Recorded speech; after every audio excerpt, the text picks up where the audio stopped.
ayah sedang sekarang ditahan katanya, karena dituduh korupsi. Korupsi dari mana, Bun? Kata dia itu. Kalau misalnya memang ayah korupsi, kita tuh nggak akan tinggal di Rusunami, kata dia bilang. Kita tuh tinggal di Pondok Indah. Bapak kan 5 kali lebih menjadi direktur utama. Mungkin direktur utama BUMN barangkali Bu ya. 1 kali saja seseorang menjadi dirut, tabungannya kan gemuk gitu ya. Apalagi 5 kali. Bapak adalah orang yang 5 kali menjadi dirut, tetapi Ibu masih harus tinggal tidak di Pondok Indah tadi. Saya selalu menyatakan ke Pak Sahril itu, jangan menerima uang yang bukan hak kami. Jadi beberapa kali tuh Pak Sahril tuh, Bun, ada yang mau ngasih uang nih, terima nggak? Selalu begitu. Itu bahaya, nggak usah. Kita terima gaji aja. Kita makan gaji. Saya ingin mengabdi ke negara, boleh nggak? Katanya gitu. Tapi ini perusahaannya lagi mau karam, katanya gitu. Jakarta Lloyd ini? Jakarta Lloyd itu. Tapi Bun, ada itunya, tapinya. Kenapa? Kayaknya belum bisa digaji. Katanya, belum digaji. Saya bilang, tuh berapa bulan kira-kira nggak digaji? Saya bilang, ya 4 bulan deh Bun. Lama-lama kan saya habis uang. Akhirnya saya jual rumah. Jual rumah satu-satunya itulah. Akhirnya kami hidup sampai 6 bulan tidak digaji. Dan sampai sekarang, sampai akhirnya nggak kebeli lagi rumah, hanya kebelinya Rusunami. Pak Sahril ini dihukum 10 tahun untuk sesuatu yang dia tidak lakukan. Ya? Dia tidak mendapatkan keuntungan. Tetapi karena ada jumlah angka 200 miliar. Yang itu pun dilakukan oleh orang lain. Apa namanya? Bernegara seperti ini. Inilah penzoliman atas nama penegakan hukum, atas nama pemberantasan korupsi. Pak Sahril ini dari dakwaan dan diakui oleh hakim, oleh pengadilan, putusan pengadilan, dia nggak terima apapun dari korupsi yang didakwakan kepada dia yang melebihi 200 miliar. Ini kan seolah-olah mau nakut-nakutin anjing di depan tuannya kan? Iya. Anjingnya dipukul supaya tuannya takut. Yang nggak bisa seperti itu.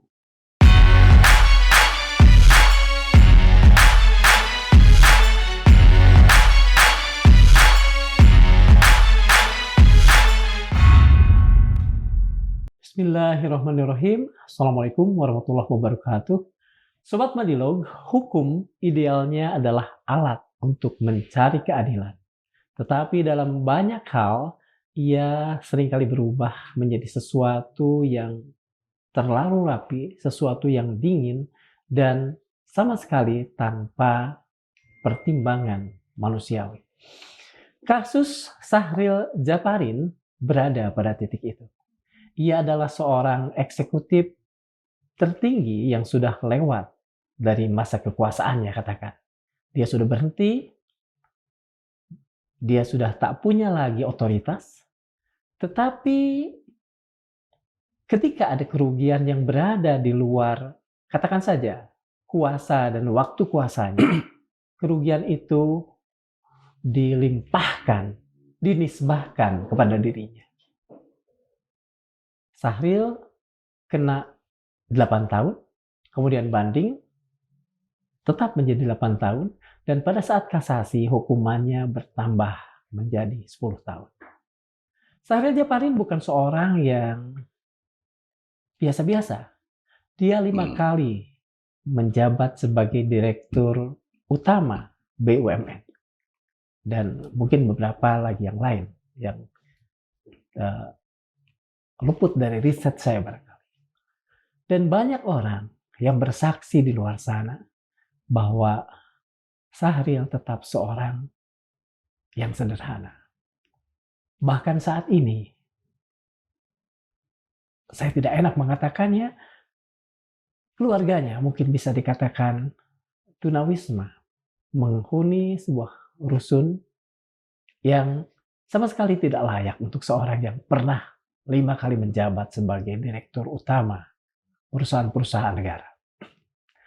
Untuk itulah, mengapa kemudian seseorang bisa dipidana untuk sesuatu yang berada di luar kuasa dan waktu kuasanya?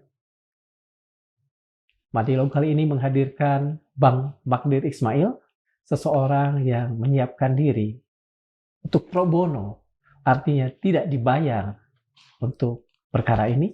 Dan Ibu Mulyaningsih, beliau adalah istri dari Pak Syahril Japarin yang saat ini sedang masantren di sebuah lembaga pemasyarakatan. Terima kasih sudah berkenan untuk bergabung di Madilog, Bang Mahril, Bang Magdir. Ya, saya justru yang berterima kasih karena diundang, ya. Karena bagi saya ini adalah kesempatan bukan hanya sekedar bersiul mengenai akibat dari perkara-perkara korupsi, tetapi bagaimana kita menerangkan kepada masyarakat bahwa begitu banyak dari perkara-perkara korupsi ini yang menimbulkan korban. Ya, saya selalu sering mengatakan bahwa orang ini menjadi korban bukan karena kejahatan, tetapi karena jabatan. Nah, inilah yang terjadi pada Syahril. Terima kasih juga Ibu Mulyaningsih, saya panggil Bu Lia aja. Sudah berkenan hadir di Madilog. Mungkin yang pertama buat Bang Magdir. Bang, bagaimana ini? Dalam catatan kami, Pak Syahril berhenti menjabat 11 Desember 2017. Sementara kerugian baru muncul setahun kemudian, 2018. Iya, dari catatan kami, ya, bahwa pada periode Pak Syahril ini, sebagaimana hasil pemeriksaan audit kepatuhan yang dilakukan oleh BPK, ya, itu kerugian itu justru terjadi pada kegiatan-kegiatan 2018 ke atas, sesudah Pak Syahril tidak menjabat. Nah, dalam pertimbangannya pengadilan, ada insinuasi yang dicoba disampaikan bahwa karena pinjaman-pinjaman kepada bank dan MTN itu dulu dilakukan pada zamannya Pak Syahril, maka dia harus bertanggung jawab. Medium term note, medium term note, MTN. Nah, itulah intinya. Jadi karena seolah-olah yang mau dikembangkan ini, kalau tidak ada pinjaman yang dilakukan oleh Pak Syahril, kan tidak akan ada kerugian keuangan negara. Nah, ini kan cara berpikir yang menurut hemat saya sangat tidak masuk di akal. Karena apapun yang dilakukan oleh Pak Syahril dan kawan-kawan ini untuk pinjam uang dan yang lain-lain itu kan adalah kebijakan korporasi. Betul. Ya, kebijakan korporasi yang didasari oleh itikat baik mengembangkan usaha. Iya, betul. Ya kan? Apalagi kemudian yang penting untuk kita catat bahwa Pak Syahril ini dari dakwaan dan diakui oleh hakim, oleh pengadilan, putusan pengadilan, dia nggak terima apapun dari korupsi yang didakwakan kepada dia yang melebihi 200 miliar. Nah, karena korupsi lebih 200 miliar itulah Pak Darmawan bahwa sesuai dengan keputusan Mahkamah Agung, ada surat edaran Mahkamah Agung, ada keputusan Mahkamah Agung, bahwa kalau orang itu merugikan keuangan negara melebihi 200 miliar, maka akan dihukum 10 tahun. Nah, jadi orang ini, Syahril ini dihukum, sekali lagi, bukan karena kejahatannya yang memang real merugikan keuangan negara, atau dia mendapat sesuatu. Tetapi karena ada jumlah angka 200 miliar. Yang itu pun dilakukan oleh orang lain.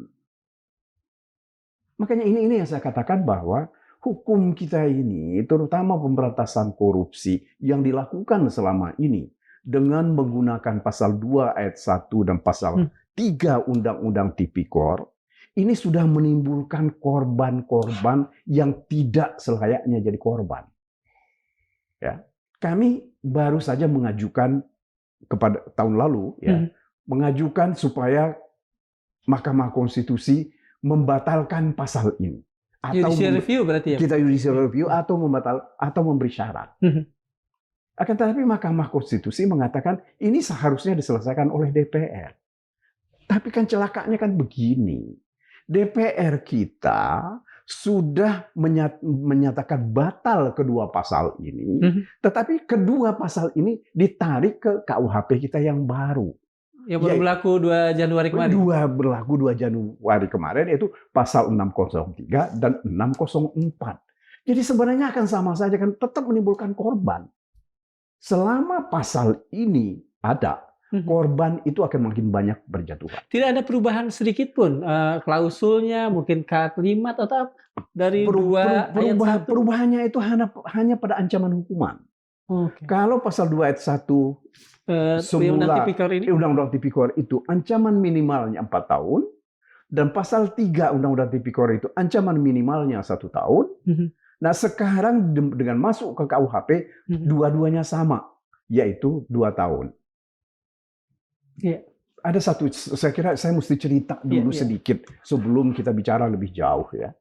Saya kebetulan membaca memoir Jenderal Nasution. Ya. Begitu juga memoir yang ditulis tentang Jaksa Agung Suprapto. Pasal ini, kedua pasal ini lahir ketika SOB tahun 57. Oh, zaman Pak Nasution memberantas korupsi. Iya, SOB. Karena ketika itu nggak ada aturan hukum yang bisa memberantas korupsi, sementara 2 kali undang-undang yang sempat diajukan zaman pemerintahannya, kalau saya tidak keliru, Pak Ali Sastro Amijoyo dan Pak Burhanuddin Harahap yang tidak pernah dibahas oleh DPR, maka jadilah ini dijadikan peraturan penguasa perang ketika itu. PPRA. Nah, inilah yang menjadi dasar. Apa kata Jenderal Nasution? Jadi sebelum mereka memulai melakukan pemberantasan korupsi ketika itu, nangkapin orang, ada satu keputusan yang dibuat oleh para panglima. Istilah beliau para panglima. Panglima berarti itu militer. Iya, betul. Semuanya orang-orang militer. Nah, karena nggak ada aturan main ini, beliau minta Jaksa Agung Suprapto untuk menyusun peraturan.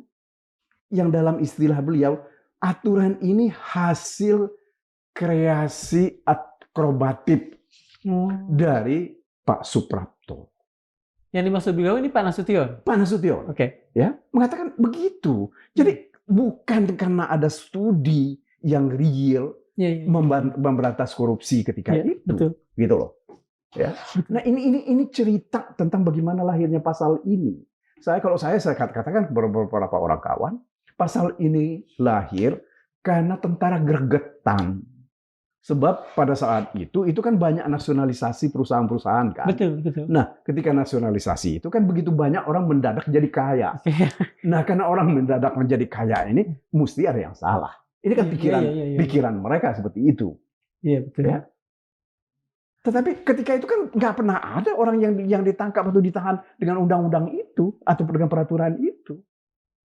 Ada menteri kehakiman ketika itu, ada mantan menteri perekonomian. Ya, tetapi mereka bukan dihukum dengan itu, gitu. Dihukum dengan KUHP.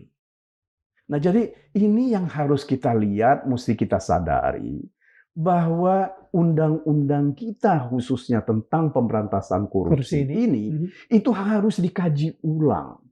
Karena tidak ada padanannya dengan negara lain. Orang-orang di unik negara, gitu ya? Iya, kalau saya sih bukan unik, berlebihan. Berlebihan.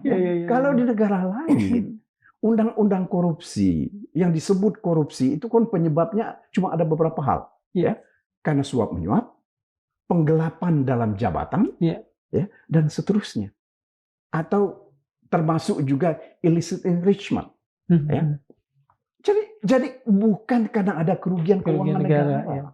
Nah, sementara kita sekarang semua hal selalu kita tarik ke kerugian keuangan negara. Bang, kita akan coba mengelaborasi lebih dalam lagi soal keuangan negara. Tapi ada satu hal yang menarik dari apa yang Bang Magdir utarakan tadi, bahwa Pak Sahril dalam kalimat saya ditarik-tarik ke dalam persoalan ini karena beliau yang memulai tadi ya. Betul. Apakah barangkali kan belum sampai kepada pemirsa, kalau saya membuat sebuah analogi, sebuah metafor begini. Soekarno-Hatta dalam tanda petik mendirikan republik ini. Tahun 2025 kita tahu kerusakan negara ini seperti apa. Soekarno-Hatta lah yang kemudian ditarik-tarik bersalah, begitu?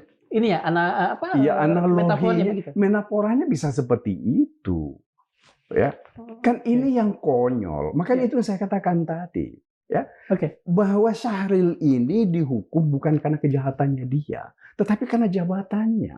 Iya, iya. Kenapa? Karena kejahatan itu dilakukan sesudah dia Sesudah tidak dia, ada. ya, betul. Itu loh. Ya. Nah, ini kan yang paling berbahaya itu ini. Ya. Karena begini, ini yang sekali lagi yang kita mesti lihat, mesti sadari betul sekarang ini. Pasal 603 sama 604 KUHP ini, kalau dijalankan secara konsisten oleh aparat penegak hukum, maka ini akan melahirkan banyak koruptor-koruptor. Dalam tanda petik. Dalam tanda petik yang bukan orang melakukan kejahatan, tapi karena orang mempunyai jabatan. Implikasinya pada meritokrasi buruk ya? Buruk sekali. Bayangkan, Tom Lembong kan kena pasal itu. Betul. Sekarang Nadiem kena pasal itu. Kita teriak-teriak tentang pasal ini. Saya terus terang, saya tuh nggak tahu sejak kapan saya teriak-teriak tentang pasal ini. Bukan hanya dalam perkara Pak Syahril. Okay. Ya, tetapi nggak ada orang yang mau dengar. Iya. Karena itu tadi dianggap bahwa kalau orang korupsi itu adalah penjahat besar, ya, merugikan keuangan negara, dan seterusnya. Dan yang paling celaka begini dalam sekarang ini. Ada interpretasi yang dilakukan oleh aparat penegak hukum bahwa untuk korupsi, pasal 2 ayat 1 dan pasal 3 ini, mens rea itu nggak perlu ada. Oke.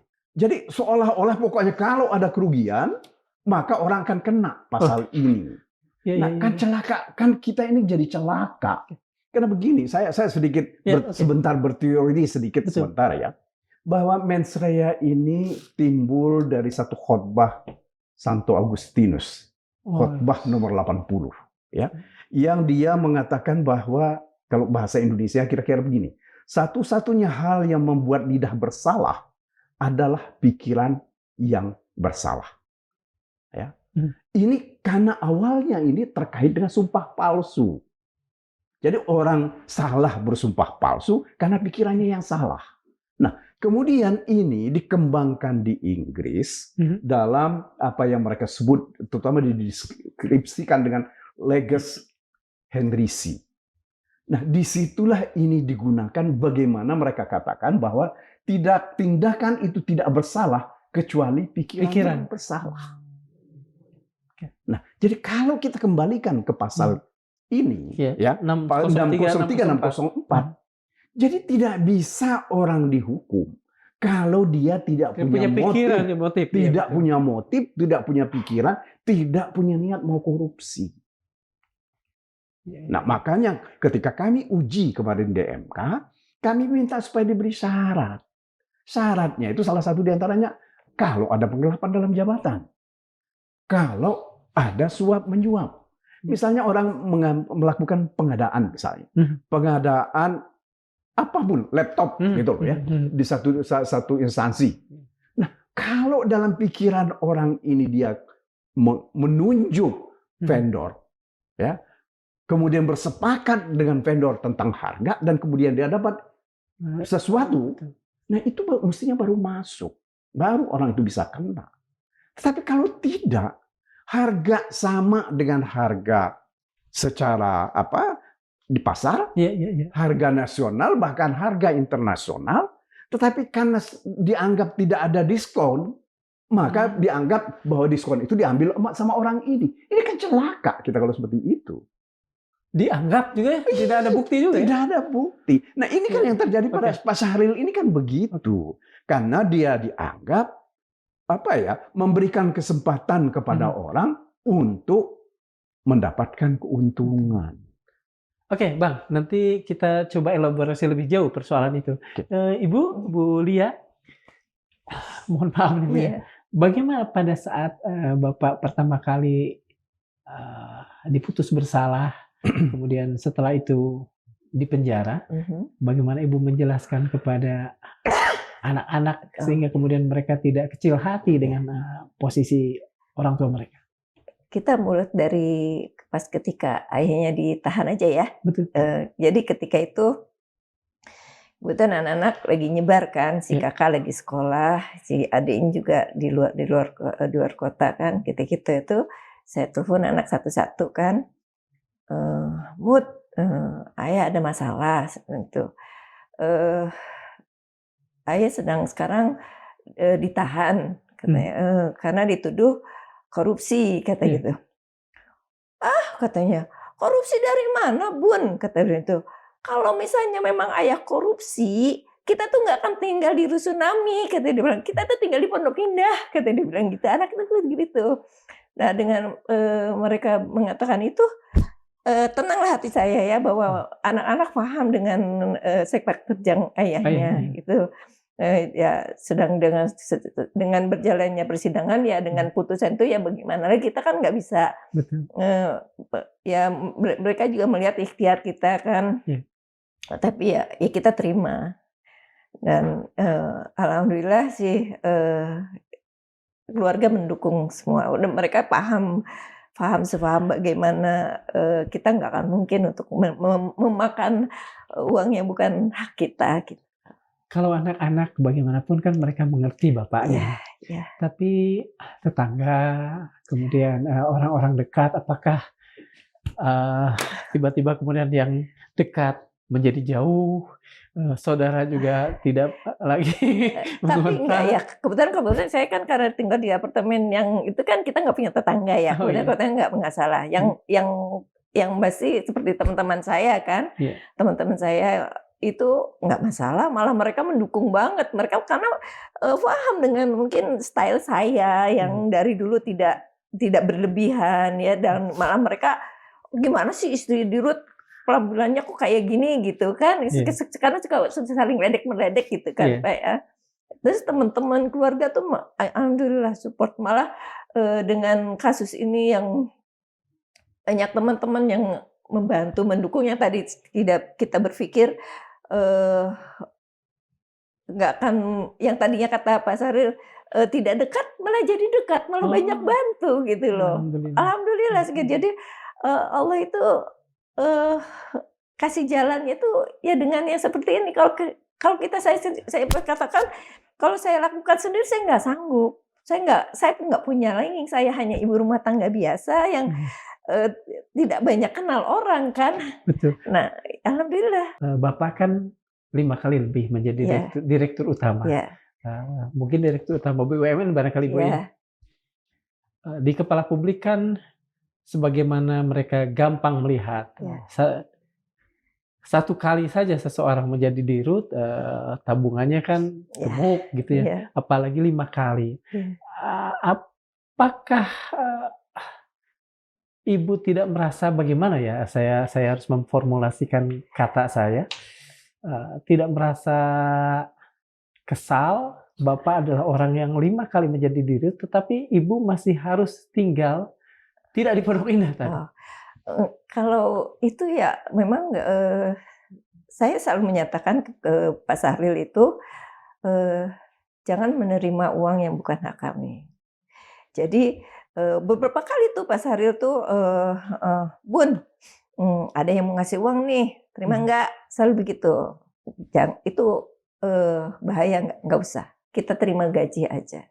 Kita makan gaji. Malah kami ketika di Jakarta Lloyd itu kan tidak bergaji tuh. Ibu Pak Sahril jadi dirut di Jakarta Lloyd. Nah, Oke. sebelumnya kita kasih itu dulu aja ya. Yeah. Jadi ketika kami Bapak kerja di swasta, apa perlu kesebut perusahaan? Ketika kita Bapak tuh di Aitra kan sempat jadi swasta kan itu kan, yeah, Aitra. Dan dengan fasilitas yang Aitra tuh Lenang ya, air ya. Ketika itu kami mendapatkan fasilitas untuk bule. Oh, iya. Untuk ekspatriat ya, kita tinggal di di Aston Rasuna, kita terus dengan jaminan kesehatan ke Singapura, pokoknya yang jaminannya pokoknya untuk ekspatriat jadi ya. setelah 3 tahun, sesudah selesai perbaikan itu, Aitra itu? Bun, kayaknya Aitra dengan ayah main golf aja udah jalan ini perusahaan, karena sudah direstruktur, sudah diperbaiki dengan ini. Ada tawaran Bun ke BUMN, katanya gitu kan. Mulai dari situlah kita mulai BUMN, kan selama ini Pak Sahril selalu di perusahaan asing kan. Betul. Nah gitu. Boleh nggak ayah ingin, kan selama ini setelah ayah perbaiki perusahaan untung selalu dibawa ke luar negeri oleh asing kan. Nah ayah ingin mengabdi ke negara, boleh nggak, katanya gitu. Tapi ini perusahaannya lagi mau karam, katanya gitu. Jakarta Lloyd ini? Jakarta Lloyd itu.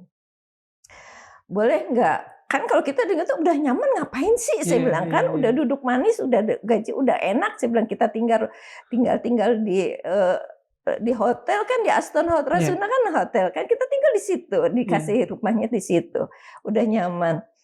Tapi ayah ingin mengabdi ke negara.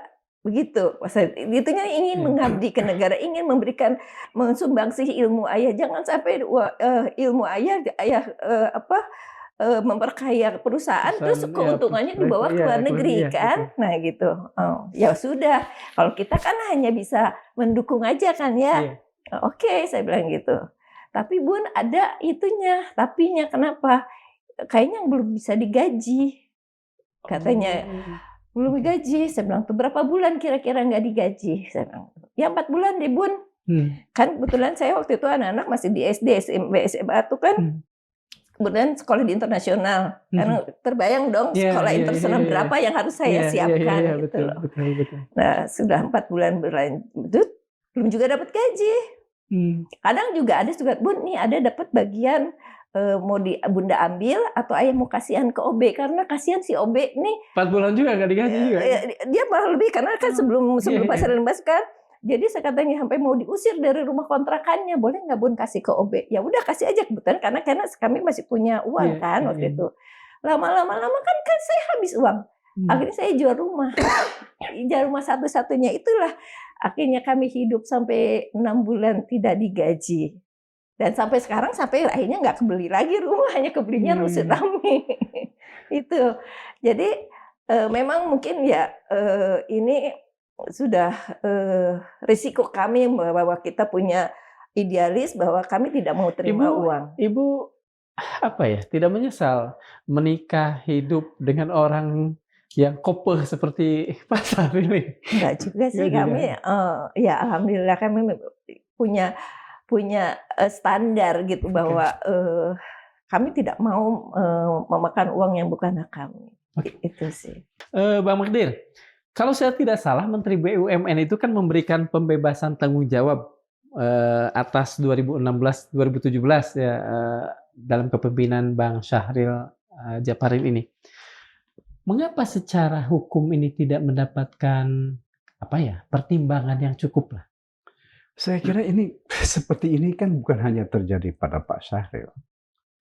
Terhadap dirut BUMN yang lain, ya, yang juga dianggap terjadi kerugian pada masa perusahaan mereka itu pimpin, meskipun ada acquitted charge ini, aparat penegak hukum dan hakim mereka nggak peduli dengan itu. Nah, padahal kan mestinya kan begini. Ini ada satu hal yang saya kira Darmawan yang kita mesti ketahui ya, bahwa kita ini selalu BUMN itu dianggap sepenuhnya merupakan perusahaan negara. Dan uang yang ada di situ itu adalah uang negara. Ya, modal itu modal uang negara. Meskipun misalnya untuk perusahaan yang diikuti oleh Pak Syahril ini, Perindo itu, sudah ada keputusan dari menteri bahwa ini tunduk kepada undang-undang perseroan terbatas. Tapi mereka nggak peduli itu. Nah inilah salah satu di antaranya kesalahan kita di dalam menegakkan hukum. Kita ini nggak pernah mau total. Kita bikin perusahaan-perusahaan BUMN, badan usaha milik negara, tetapi apa yang diperlakukan kalau kerugian dianggap sebagai kerugian keuangan negara, bukan kerugian perseroan. Tetapi persoalan kita, pernah nggak tercatatkan ya dalam buku kasnya negara bahwa ini adalah kerugian keuangan negara? Saya nggak yakin itu ada.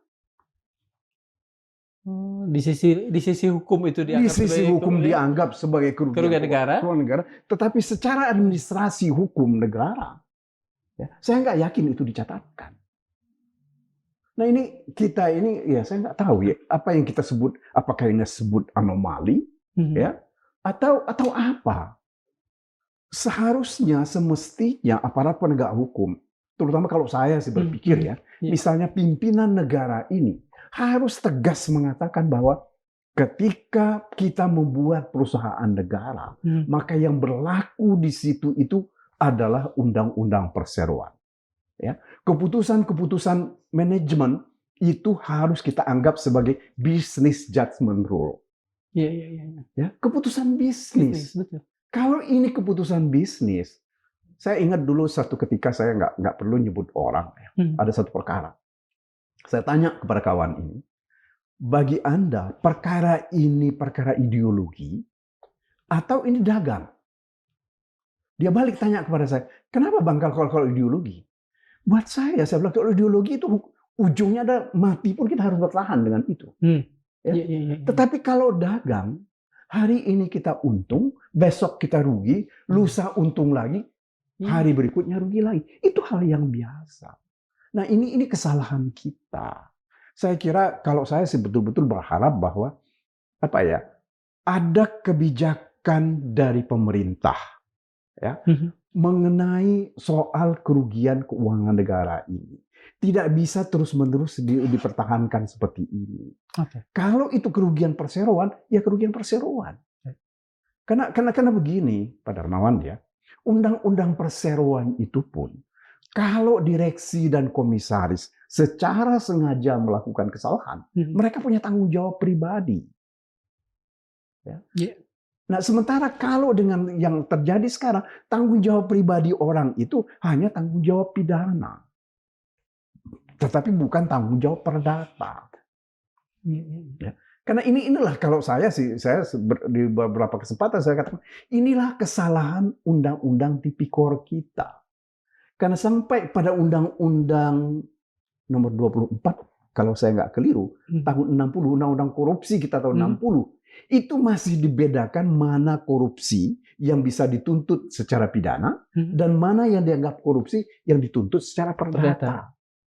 Jadi nggak semuanya dipidanakan. Nah, perubahan itu terjadi undang-undang nomor 3 tahun 71, semuanya dipidanakan.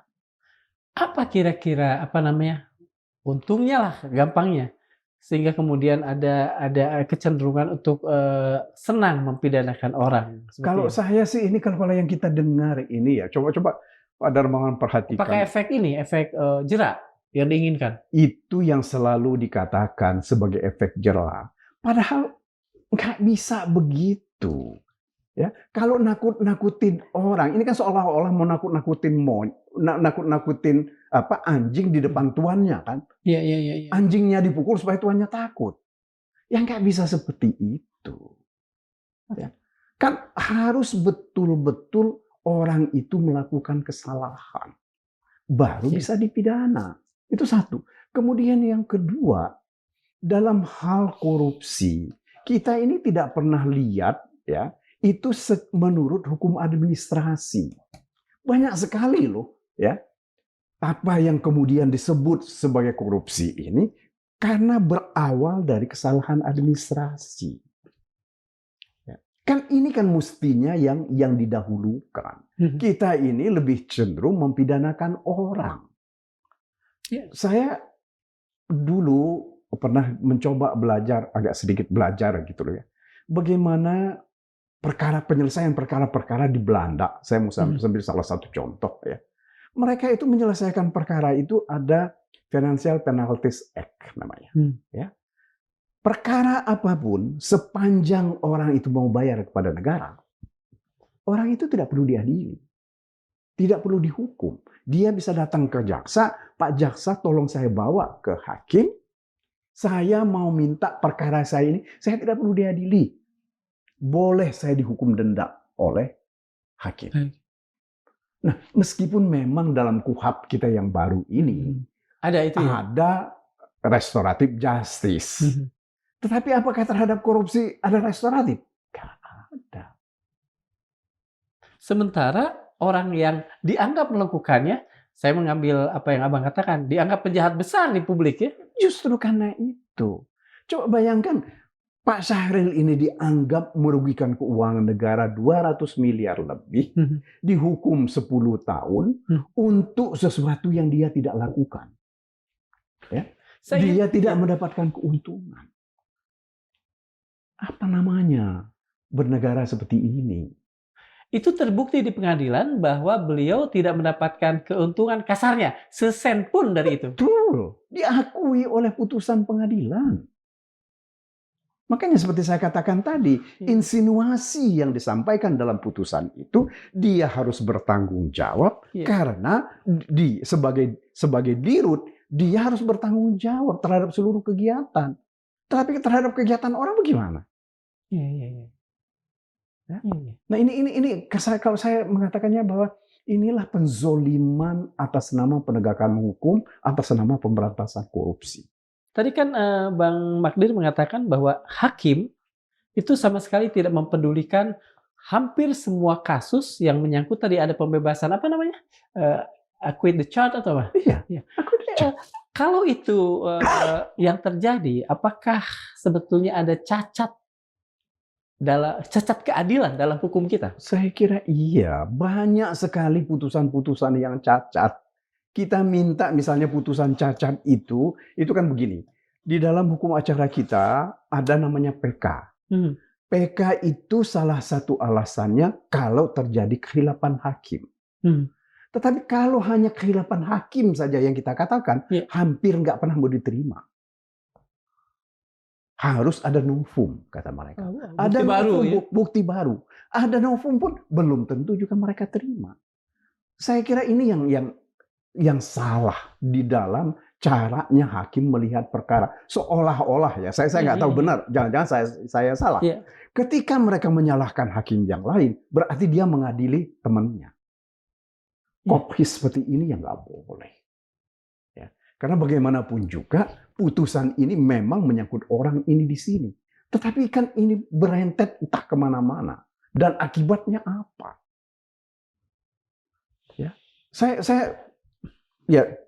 Saya mesti terangkan kepada Pak Darmawan bahwa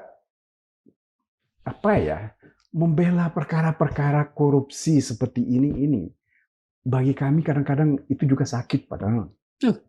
Ya. Bayangkan klien kita tidak melakukan kejahatan tapi dihukum dengan hukuman yang tinggi. Karena insinuasi yang diberikan atau ya karena ada asumsi tadi bahwa ini pasti ada sesuatu di situ, gitu. Bang, setiap kali Abang menghandle masalah-masalah korupsi jenis ini, katakan, saya mengatakan seperti itu ada kekecewaan, ada sakit hati, ada sesuatu yang membuat pilu barangkali. Mengapa Abang mengambil perkara ini yang notabene adalah perkara yang bahkan udah menyakitkan pro bono pula? Begini, saya itu berdiskusi dengan banyak teman. Teman-teman selalu menganggap bahwa saya dengan tim dan beberapa orang teman yang lain, kalau membela perkara itu kan kami pakai argumen yang cukup. Ya. Nah, karena teman-teman sampaikan kepada saya misalnya, kapan kita mengedukasi orang dengan argumen yang bagus? Ya. Kalau tidak melalui pengadilan. Salah satu diantaranya itu. Ya. Saya sih terus terang saya itu termasuk merasa berhutang. Ya. Kalau ini kita tidak bayar dengan argumen-argumen yang layak. Karena memang hukum kita banyak sekali harus bukan dipertanyakan ya. Harus diangkat untuk kemudian kita banyak merenungkannya begitu ya. Harus banyak hal yang harus diperbaiki. Misalnya seperti mens rea itu tadi. Itu kan kita mesti lihat sejarahnya itu bagaimana sih kok bisa timbul seperti ini. Gitu loh, ya. Karena pikiran yang jahat itulah yang membuat lidah orang itu melakukan kesalahan. Oke. Itu sumpah palsu. Ya kan? Iya. Nah, begitu juga kemudian diterjemahkan dalam hal perbuatan. Karena pikiran yang salah itulah maka orang berbuat jahat. Nah, kalau kita tidak luruskan ini, ya, kita amini saja bahwa tidak perlu mens rea. Saya nggak kebayang, ya, generasi mungkin 5-6 generasi yang akan datang akan mengatakan apa terhadap kita. Dengan asumsi bahwa mereka makin lama makin logik gitu ya. Karena begini, saya nggak tahu ya. Saya kebetulan begini, saya agak sering mencoba mencari putusan-putusan pengadilan. Saya bandingkan misalnya putusan pengadilan di Inggris yang tahun 17 sekianan atau 16 sekian, itu putusan-putusan yang luar biasa. Luar biasa adil. Logik. Adil. Oke. Itu 1800. Saya mau kasih satu contoh saja ya, meskipun itu memang ditolak permohonan itu. Mengenai apa yang kita sebut sekarang pra peradilan. Ya. Ada, saya lupa namanya, seorang yang ditugaskan oleh negara Inggris di India memimpin company di situ. EIC barangkali ya, memimpin EIC ya. Ya. Nah, ketika dia sudah pulang, dikatakan terjadi pemborosan. Tapi karena hukum acaranya nggak ada. Dia datang ke pengadilan, dia bikin satu petisi yang kita sebut seperti permohonan pra peradilan sekarang ini ke pengadilan Inggris. Diterima oleh hakim. Diputus oleh mereka. Mereka bilang salah satu di antaranya, kita tidak bisa memutus sesuai dengan keperluan orang ini. Ya. Karena undang-undang kita belum ada. Tapi bahwa orang ini punya argumen, punya alasan yang patut dipertimbangkan. Nah, bayangkan itu tahun 1762 kalau nggak salah saya. Nah, jadi kalau mereka berpikir bahwa sekarang karena kita nggak ada aturan, iya nanti memang betul kita nggak ada aturan. Tapi bahwa orang ini harus kita akui haknya kan. Iya betul. Nah ini yang saya pikirkan yang seperti itu salah satu di antara. Meskipun Pak Darmawan ya celakanya kita ini, ya pembelaan yang kita sampaikan dan kita ucapkan secara berbusa-busa itu oleh hakim hanya dipertimbangkan dengan satu paragraf. Tidak dapat menyetujui argumen-argumen yang disampaikan oleh penasihat hukum. Selesai sudah. Tapi saya ingin sebentar. Tapi saya nggak perlu kecewa dengan itu. Saya bilang kepada kawan-kawan, bagaimana caranya kita melestarikan argumen kita ini. Nah, saya nggak tahu nanti apakah kita bisa mungkin bikin cuplikan buku. Kita jadikan buku, cuplikan perkara-perkara tertentu. Bagaimana argumen kita tentang itu.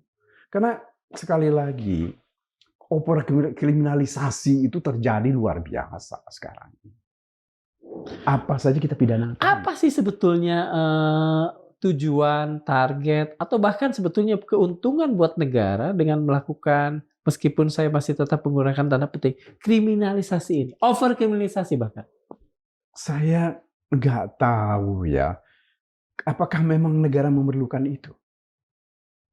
Jangan-jangan yang memerlukan itu adalah pejabat-pejabat negara untuk mendapatkan penghargaan, untuk naik pangkat, untuk dapat jabatan baru. Artinya dalam hukum kita, keadilan ini belum menjadi sebuah target. Targetnya adalah target-target lain, masuknya seseorang ke penjara dan lain sebagainya. Karena begini, hukum ini kan kadang-kadang juga bisa dibeli dan bisa dijual. Oke. Ya. Maksud saya bisa dibeli adalah kalau ada orang bersengketa, dia bayar aparat penegak hukum supaya orang itu masuk penjara. Orang yang masuk penjara dia beli. Supaya dia nggak masuk penjara, dia bayar. Ini real. Ya. Jadi saya kira ini yang pola ini yang harus kita sudah mulai ubah. Jangan semua hal mau kita pidanakan. mari kenapa kita tidak kedepankan sekarang ini adalah penyelesaian administratif. Iya. Sebab kan pidana itu optimum remedium, itu bagian terakhir. Kalau nggak ada bisa lagi yang lain, ya baru dipidanakan. Makanya dalam KUHP yang baru itu ada Restoratif justice gitu loh. Tapi jangan pula nanti ini yang akan menjadi berbahaya. Restoratif justice ini dibatasi. Nilainya segini katanya bisa restoratif. Kan nggak benar juga. Jadi ini saya kira ya, yang pola pikir yang harus kita ubah itu adalah pola pikir bahwa hukuman ini atau pidana ini, ancaman pidana ini adalah sebagai bentuk apa ya? Membuat orang jerah atau menakut-nakuti orang. Nggak boleh itu. Tetapi hukum itu betul-betul untuk kepastian, untuk kepastian dulu, kepastian dan keadilan. Oke. Sementara Bu Lia, saya ingin bertanya lagi tadi apa yang Ibu rasakan? Kan Ibu percaya dengan Bapak, percaya dengan integritasnya, dan Bapak juga melibatkan Ibu ketika ada ada upaya-upaya untuk menjerumuskan Bapak lah, menyogok dan sebagainya. Tapi tiba-tiba di hari H itu muncul vonis 8 tahun bersalah. Apa yang Ibu rasakan waktu itu? Dan bagaimana kemudian Ibu harus menjelaskan kepada anak-anak yang percaya pada kredibilitas Bapaknya juga? Ketika tetap aja pasti kan sedih ya ketika putusan yang sesuatu hal yang tidak dilakukan kita harus terima, dan 8 tahun pula kan. Ya tapi ya qadarullah kan memang harus dijalani gitu loh. Dan alhamdulillah keluarga mendukung semua, mensokong, memberikan semangat. Iya harus dijalani gitu loh. Alhamdulillah juga anak-anak juga mendukung kan. Sampai yang tengah itu ketika dalam berproses pengadilan itu tuh sampai dia keluar kerja. Untuk mendampingi ayahnya, karena kan kalau saya sendiri kan nggak mungkin kan keluar kerja, berhenti karena khusus untuk ayahnya.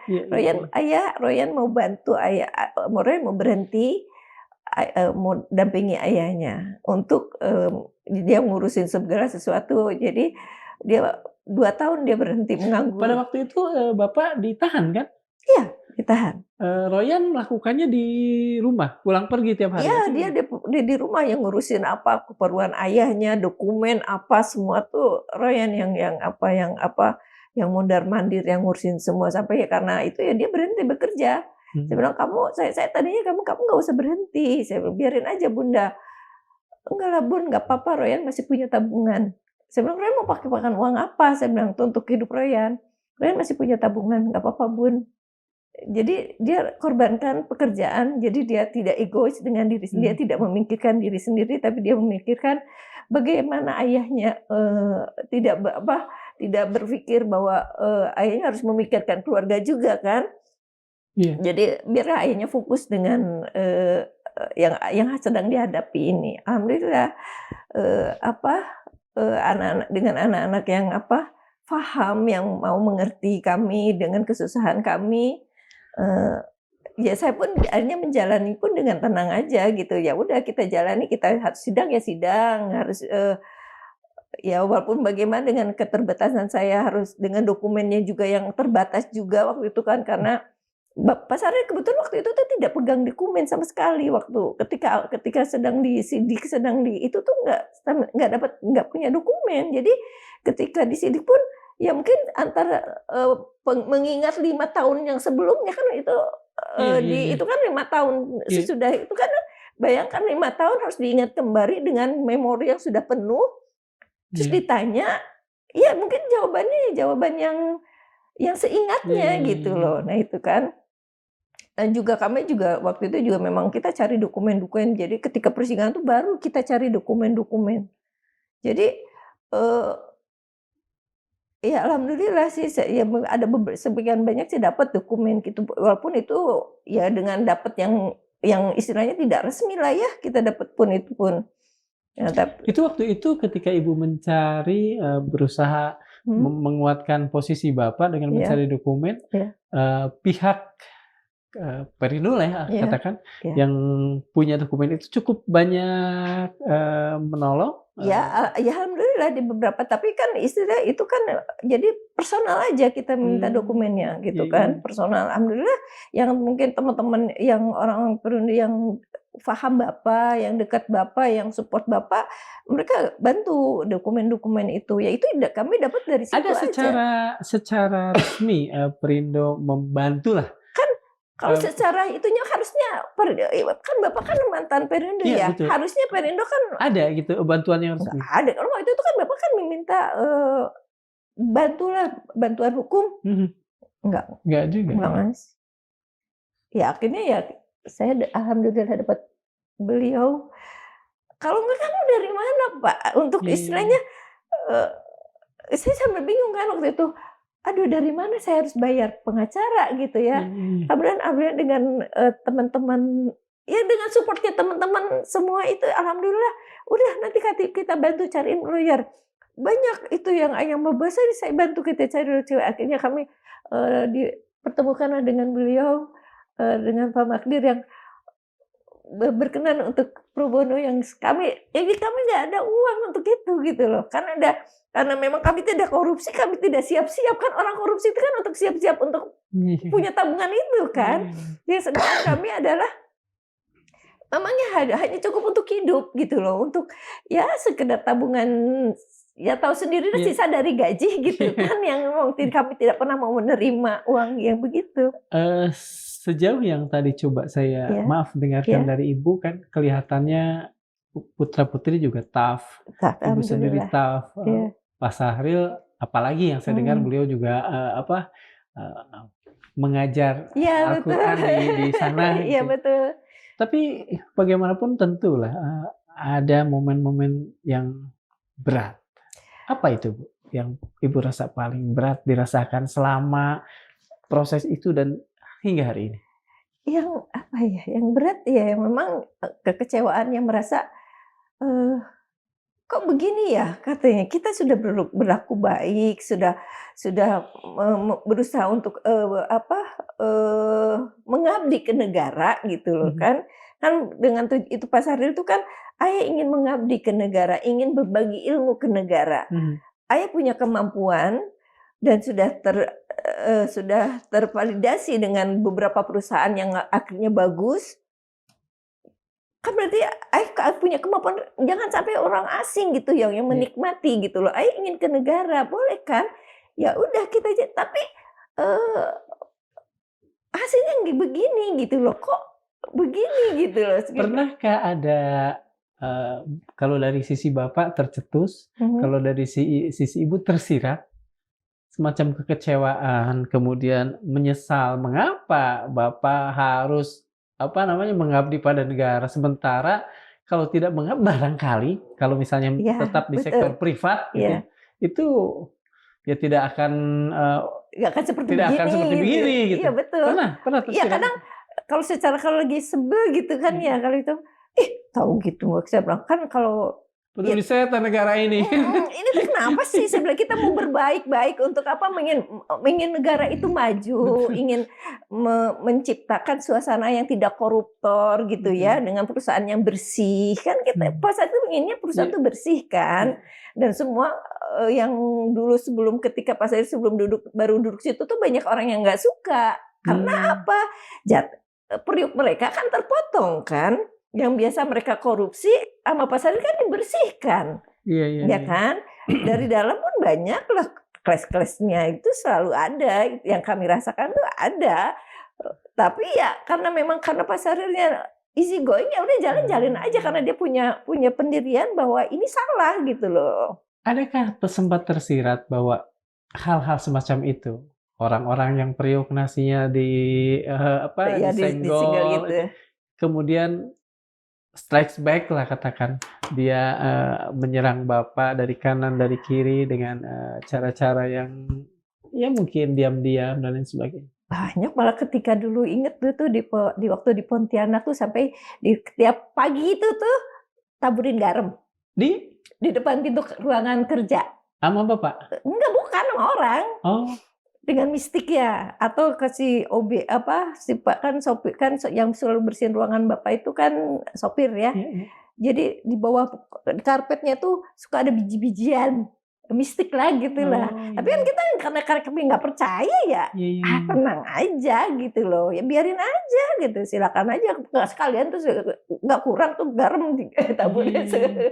Itu mistik. Terus belum sampai kita pernah 24 jam tuh ditungguin intel rumah tuh.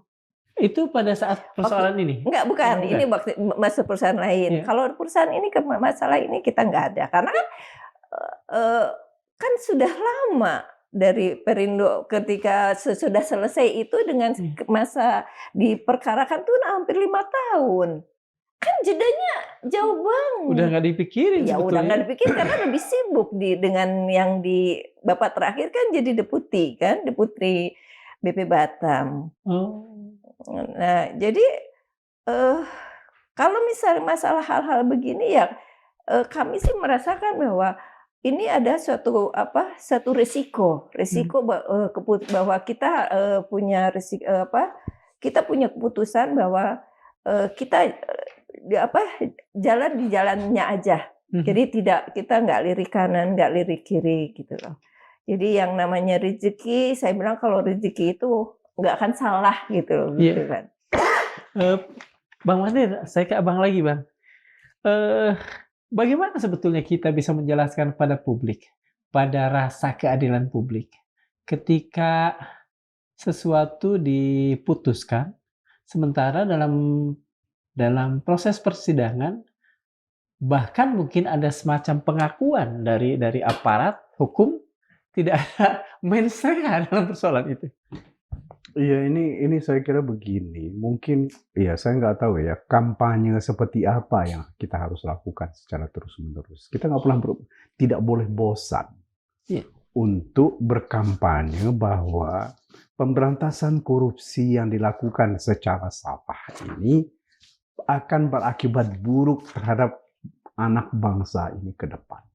Saya kira itu yang harus salah satu di antaranya yang kita lakukan.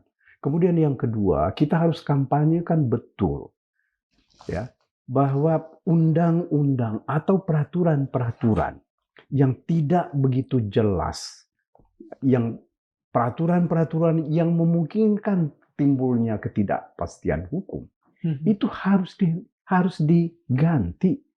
Atau paling tidak peraturan seperti itu jangan diterapkan dalam proses penegakan hukum. Kampanye ini mestinya massal dilakukan, bukan hanya oleh kami pengacara-pengacara yang selalu dianggap mewakili kepentingan tertentu, ya.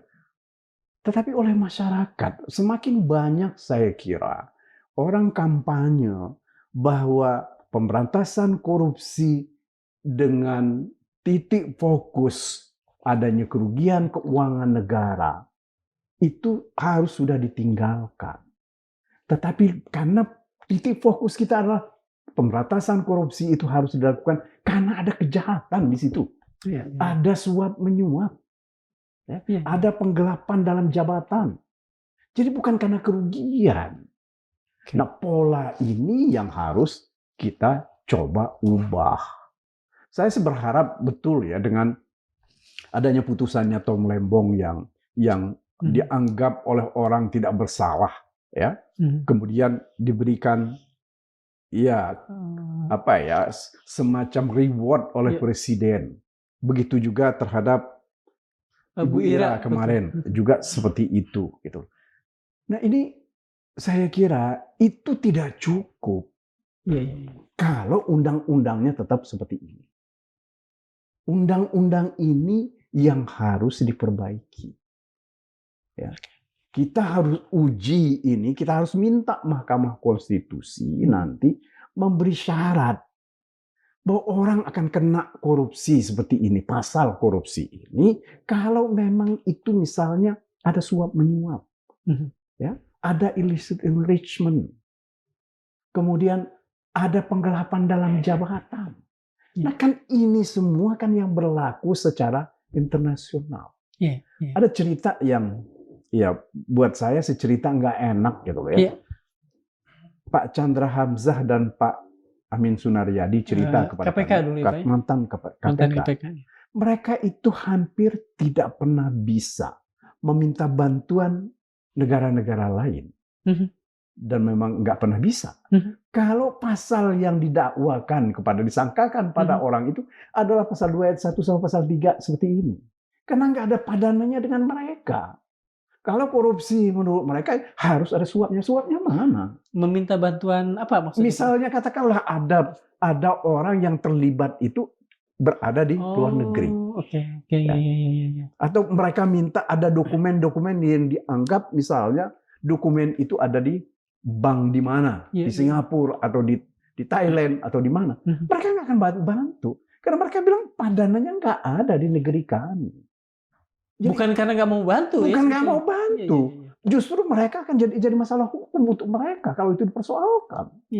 Nah, jadi makanya kalau saya kira ya mumpung sekarang ini kita masih baru melaksanakan KUHP baru ini, ya ini kesadaran yang mesti kita tunjukkan kepada masyarakat.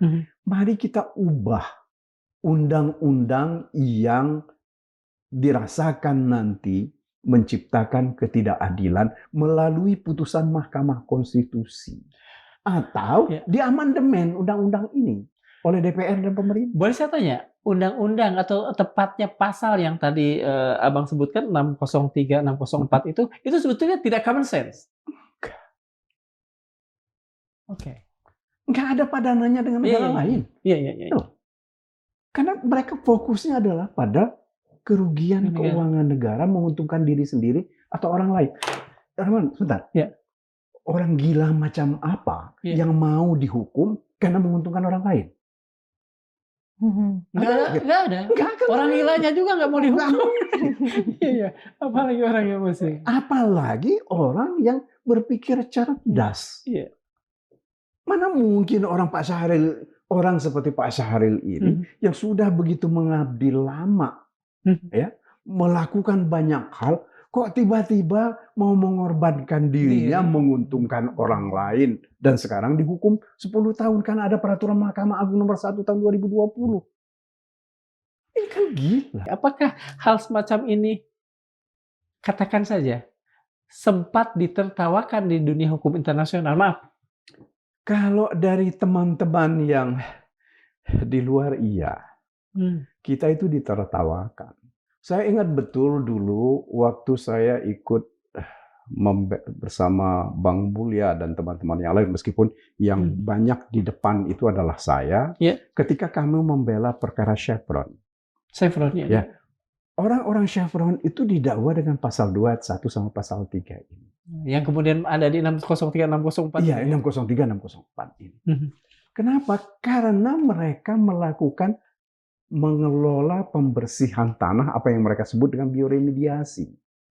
Biaya bioremediasi ini dilakukan secara bersama oleh pemerintah dan Chevron. Nah, dianggap ini merugikan keuangan negara. Jadi lawyer-lawyer Amerika itu datang ke persidangan, mendengar bagaimana kita bertanya kepada saksi-saksi, ya. Mereka sampai tanya kepada kita, kok bisa seperti ini? Ya kita bilang ya inilah hukum kita. Tanpa saya mengatakan bahwa hukum mereka lebih bagus lah, tapi paling tidak secara common sense lebih common sense lah. Betul, paling tidak beginilah. Ya saya nggak tahu ya, dalam banyak hal hukum mereka jauh lebih baik, lebih berkepastian gitu loh ya. Meskipun pemerintahnya bisa berbuat lain gitu loh ya, tetapi penegakan hukum itu jauh lebih baik daripada kita. Makanya saya sempat diledek-ledekin dengan seorang lawyer. Ini gimana sih kok kalian bisa hidup dengan cara seperti ini? masih mau jadi praktisi dengan cara seperti ini. Saya bilang, ya kalau nggak kami yang lakukan itu siapa? Kan kalian nggak mau bantu kami memperbaiki itu.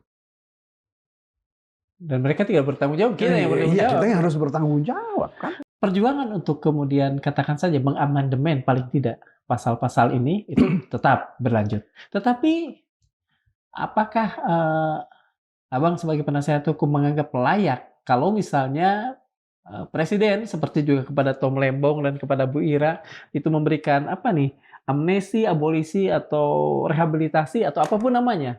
Menurut saya sangat layak. Ya.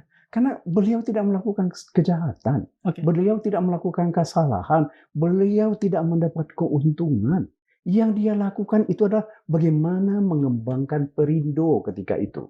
Jangan lupa, Pak Gunawan, ya, ketika itu Perindo itu kan hampir dia nggak dianggap orang kan. Ya oke. Ya. Betul. Sementara pekerjaan mereka kan cukup banyak. Pengawasan kapal-kapal penangkap ikan asing itu siapa yang lakukan? Ya kan? Kan memang ada dilakukan oleh Angkatan Laut dan lain-lain. Tetapi menampung hasil dari nelayan-nelayan itu siapa yang lakukan? Ya Perindo. Kalau tidak ada duitnya, mau pakai apa mereka? Pakai air ludah kan nggak bisa. Itu. Makanya Pak Syahril ini dengan sekuat tenaga cari bagaimana caranya mencari modal. Ya, Dengan medium term note itu. Medium term note salah satu di antaranya pinjam kepada bank. Dan oleh Menteri BUMN Ada persetujuan dari menteri, persetujuan. ada persetujuan dari menteri, disetujui oleh Dewan Pengawas. Tetapi itu tidak diakui oleh putusan pengadilan. Ya, kenapa? Karena mereka yang ada di kepala mereka orang ini harus dihukum karena dia sudah didakwa. Kan konyol kita. Oke. Terima kasih sekali. Sayang sekali kita dibatasi waktu. Ada banyak hal yang belum saya tanyakan sebetulnya. Ibu juga terima kasih Ibu sudah berkenan. Mohon maaf kalau misalnya dalam saat saya bertanya Ibu kemudian harus kembali mengenang hal-hal yang tidak mengenakan. Mudah-mudahan apa yang kita bicarakan